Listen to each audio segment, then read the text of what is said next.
Hello guys, welcome to my YouTube channels. पिछली video में हमने बात किया था what is the method overloading. इस वीडियो में हम बात करेंगे what is the constructor overloading.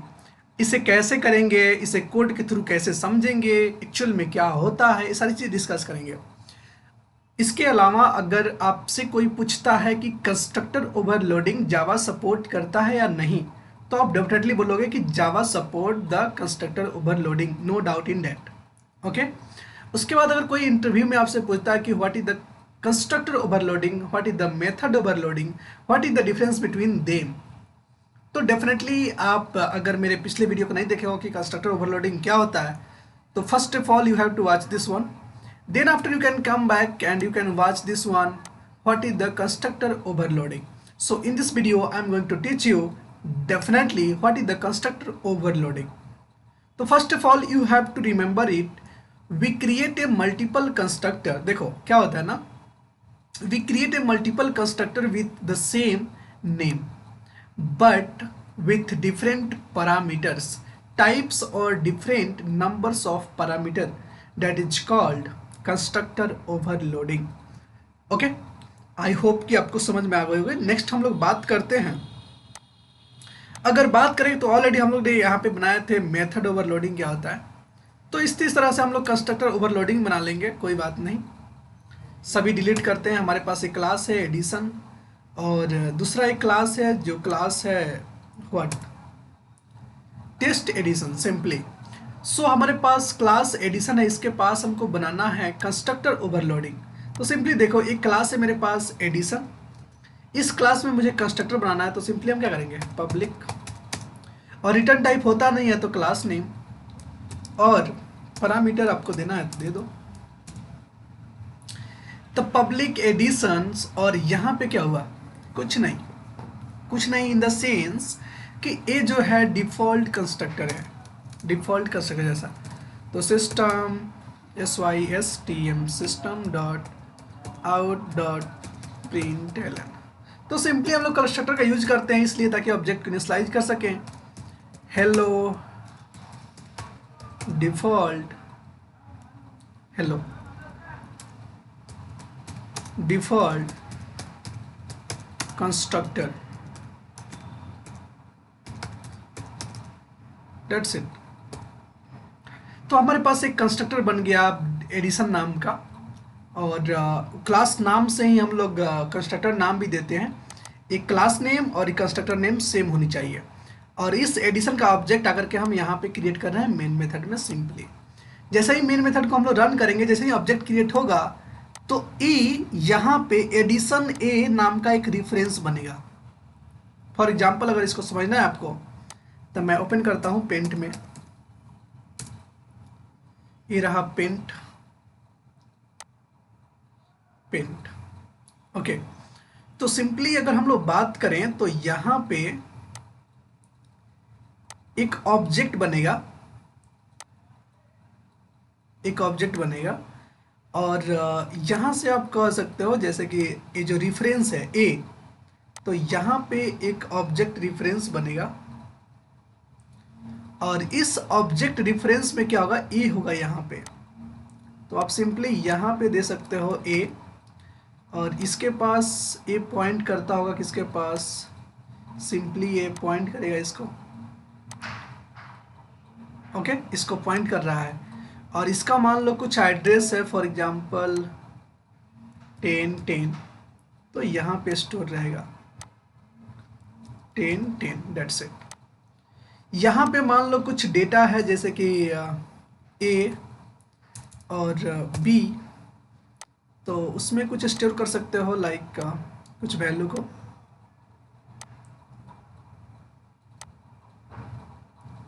Okay, finally right now यहाँ पे रहेगा 0 because 0 is the default value for integers, so आप 0 दे सकते हो यहाँ पे 0, दैट्स इट। ओके, तो यहाँ से जो है ये क्या कर रहा है, यहाँ से पॉइंट कर रहा है इसको, यहाँ से एडिशन ए पॉइंट कर रहा है, और जैसे ही कॉल करेगा न्यू कीबोर्ड से ऑब्जेक्ट क्रिएट होगा, ये वाला ऑब्जेक्ट ये क्रिएट हो जाएगा, और उसके बाद एडिशन कंस्ट्रक्टर को कॉल करेगा विथ नो पैरामीटर, तो ये इसको मिलेगा। तो उसके बाद इसको कॉल करके डिस्प्ले कर देगा। तो सिंपली हम लोग क्या करते हैं, इसको रन करते हैं। देखो आउटपुट क्या आता है, hello default constructor, that's it. उसके बाद मैं बोला कि कंस्ट्रक्टर ओवरलोडिंग क्या होता है, तो सिंपली आप इसे कॉपी करो।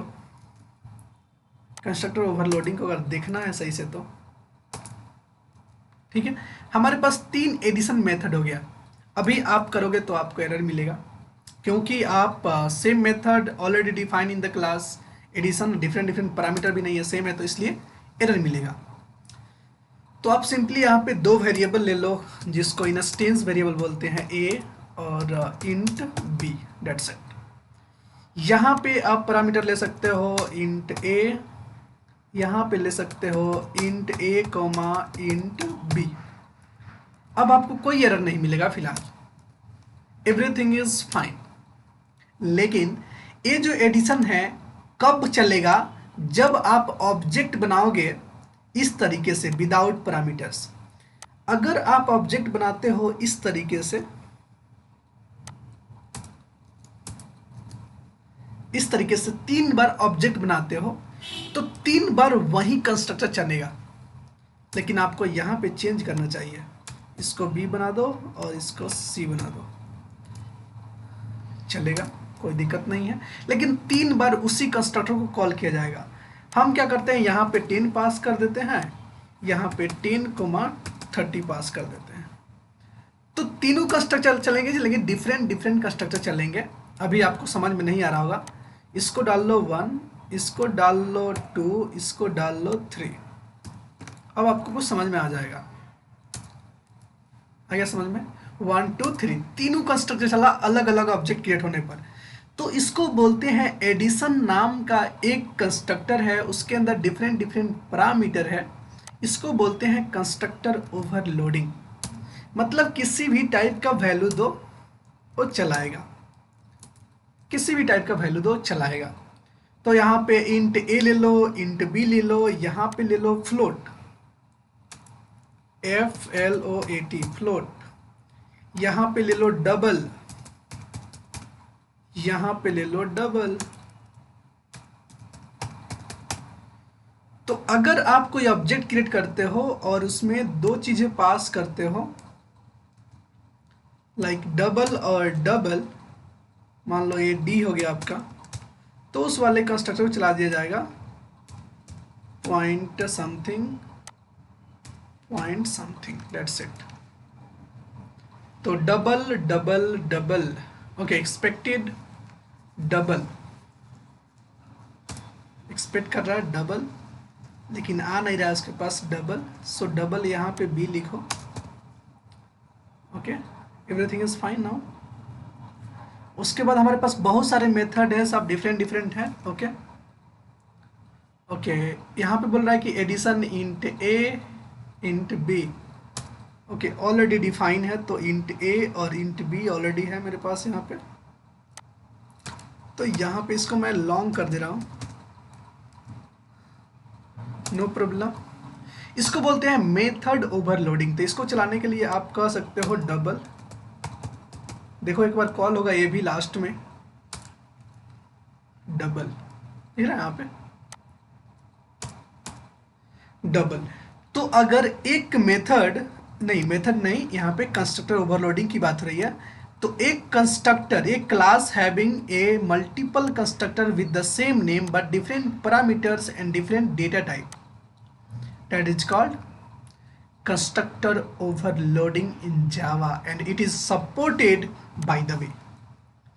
आपको अगर देखना है कि हाँ ये कैसे वर्क कर रहा है, तो आप देख सकते हो सिंपली कि एडिशन ए नाम का एक ऑब्जेक्ट रेफरेंस क्रिएट होगा, उस रेफरेंस में न्यू से एक ऑब्जेक्ट क्रिएट होगा, उसका एड्रेस यहाँ पे असाइन हो जाएगा, और असाइन होने के बाद आप क्या कर सकते हो, आप सिंपली उस ऑब्जेक्ट को इस रेफरेंस में स्टोर कर सकते हो, बाद में वैल्यू को अपडेट कर सकते हो, चेंज कर सकते हो, कुछ भी कर सकते हो।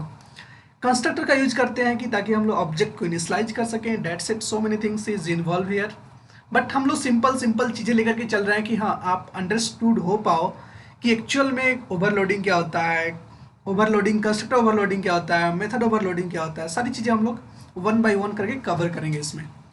Thank you so much for watching my video. अगर आपको वीडियो अच्छी लगी होगी तो प्लीज़ चैनल को सब्सक्राइब करें और वीडियो को लाइक करें।